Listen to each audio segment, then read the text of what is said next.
ఎన్నికల ప్రచారంలో భాగంగా రోడ్ షోలో అమిలినేని అనంతపురం జిల్లా కుందుర్పి మండలం సీగలపల్లి, మాలయనూరు గ్రామాల్లో ఎన్నికల ప్రచారంలో భాగంగా రోడ్ షో నిర్వహించారు. ఎన్నికల ప్రచారానికి వచ్చిన కళ్యాణదుర్గం తెలుగుదేశం, జనసేన, బీజేపీ ఉమ్మడి ఎమ్మెల్యే అభ్యర్థి అమిలినేని సురేంద్రబాబుకు టీడీపీ పార్టీ సీనియర్ నాయకులు, మహిళలు, గ్రామస్తులు పూలవర్షం కురిపించి గజమాలతో ఘన స్వాగతం పలికారు.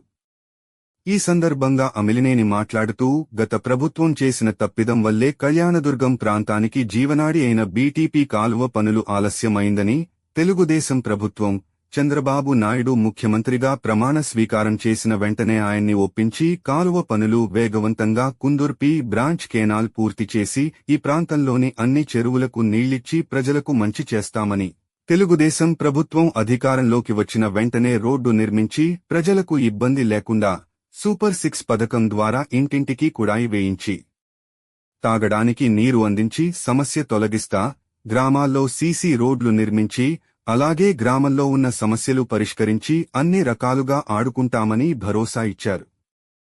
అందుకు మే 13న ప్రతి ఒక్కరూ సైకిల్ గుర్తుకు ఓటు వేసి ఎంపీ, ఎమ్మెల్యే అభ్యర్థులను మంచి మెజార్టీతో గెలిపించాలని అభ్యర్థించారు.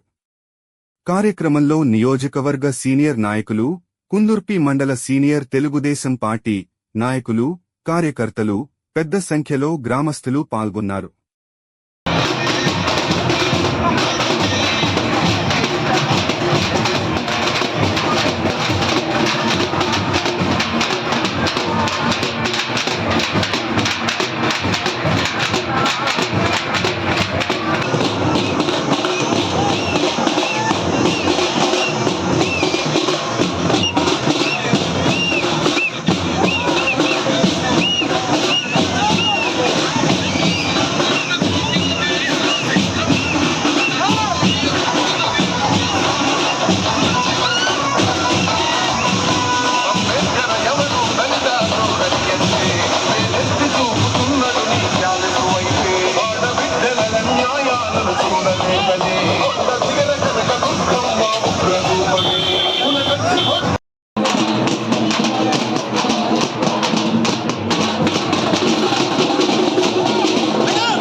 నాలుగు గ్రామాలు పర్యటించడం జరిగింది. ఇప్పుడే మలయనూరు గ్రామం కూడా పూర్తి చేసుకున్నాం.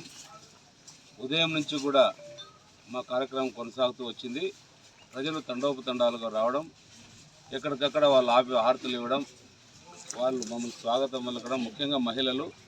నేను ఎప్పుడు కూడా ఈ రకంగా మహిళలు బయటకు వచ్చి ఇట్లా వాళ్ళు హారతులు ఇచ్చేది ఎప్పుడు కూడా చూడలేదు. వాళ్ళకి ఒకటే, దీనికి ఎప్పుడైతే మహిళలు బయటకు వచ్చి హారతులు ఇస్తున్నారంటే దానికి ఒకటే అర్థం, ఎన్ని కాలనీ, ఎస్సీ కాలనీ కావచ్చు, బీసీ కాలనీ కావచ్చు, ఓసీలు కావచ్చు, ఎవరైనా కావచ్చు, అన్ని కులాలకు అతీతంగా వచ్చి వాళ్ళు స్వాగతం పలుకుతున్నారు.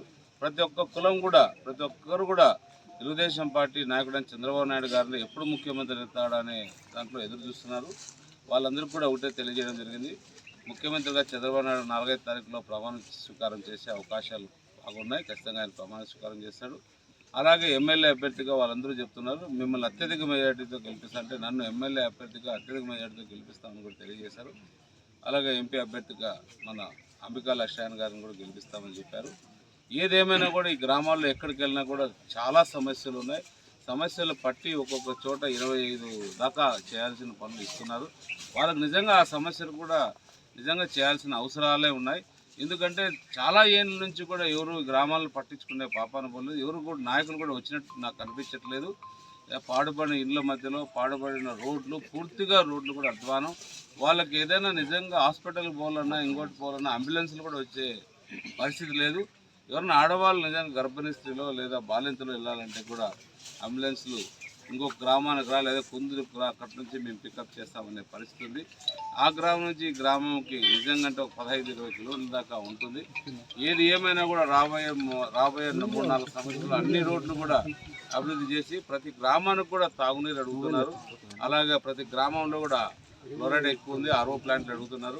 అవన్నీ కూడా రాబోయే 2 సంవత్సరాల్లో కూడా అన్ని తాగునీరు ఎటు మన సూపర్ 6 పథకాల్లో ఇంటింటికి కుళాయి అనేది ఉంది కాబట్టి అందులో భాగంగా చంద్రబాబు నాయుడుతో పోయి కోరి మా ప్రాంతానికి పూర్తిగా కరువు ప్రాంతం, మా ప్రాంతానికి మీరు శాంక్షన్ చేయాల్సిన అవసరం ఎంతైనా ఉంది కాబట్టి మీరు ఇవ్వాలా అని అడిగి మన ప్రాంతానికి ఆ తాగునీరు కావచ్చు, లేకపోతే సాగునీరు కావచ్చు, ఒక ఇండస్ట్రియల్ పార్క్ కూడా చేయాలనే కోరుకుంది.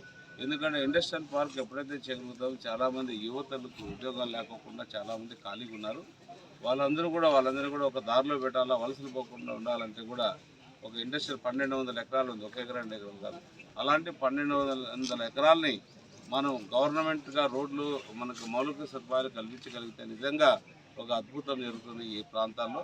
ఖచ్చితంగా మన మౌలిక సదుపాయాలు ఏమీ లేదు, నీళ్లు, రోడ్లు, ఆ కరెంటు, పవర్ ఒకటి ఇవ్వగలిగితే చాలు. అవన్నీ కూడా ఖచ్చితంగా చేస్తా. నాకున్న పరిచయాలు, నేను ముందు నుంచి కూడా ఈ ఇండస్ట్రియల్స్ దాంట్లో లేఅవుట్స్లో నేను బాగా అనుభవజ్ఞుడిని. దాన్ని దృష్టిలో పెట్టుకుని ఎలా చేయాలి, ఎవరికి ఏమి ఉపయోగపడుతుంది, ఈ భూమిలో ఇస్తే బీసీ ఎస్సీలకు కూడా అందరికీ ఉపయోగపడేది చేస్తారు.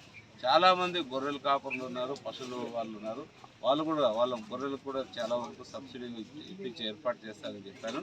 వాళ్ళందరూ కూడా సబ్సిడీలు ఇప్పించి వాళ్ళందరూ బాగుండేటట్టు చూస్తారని మీ అందరికీ తెలియజేస్తున్నాను.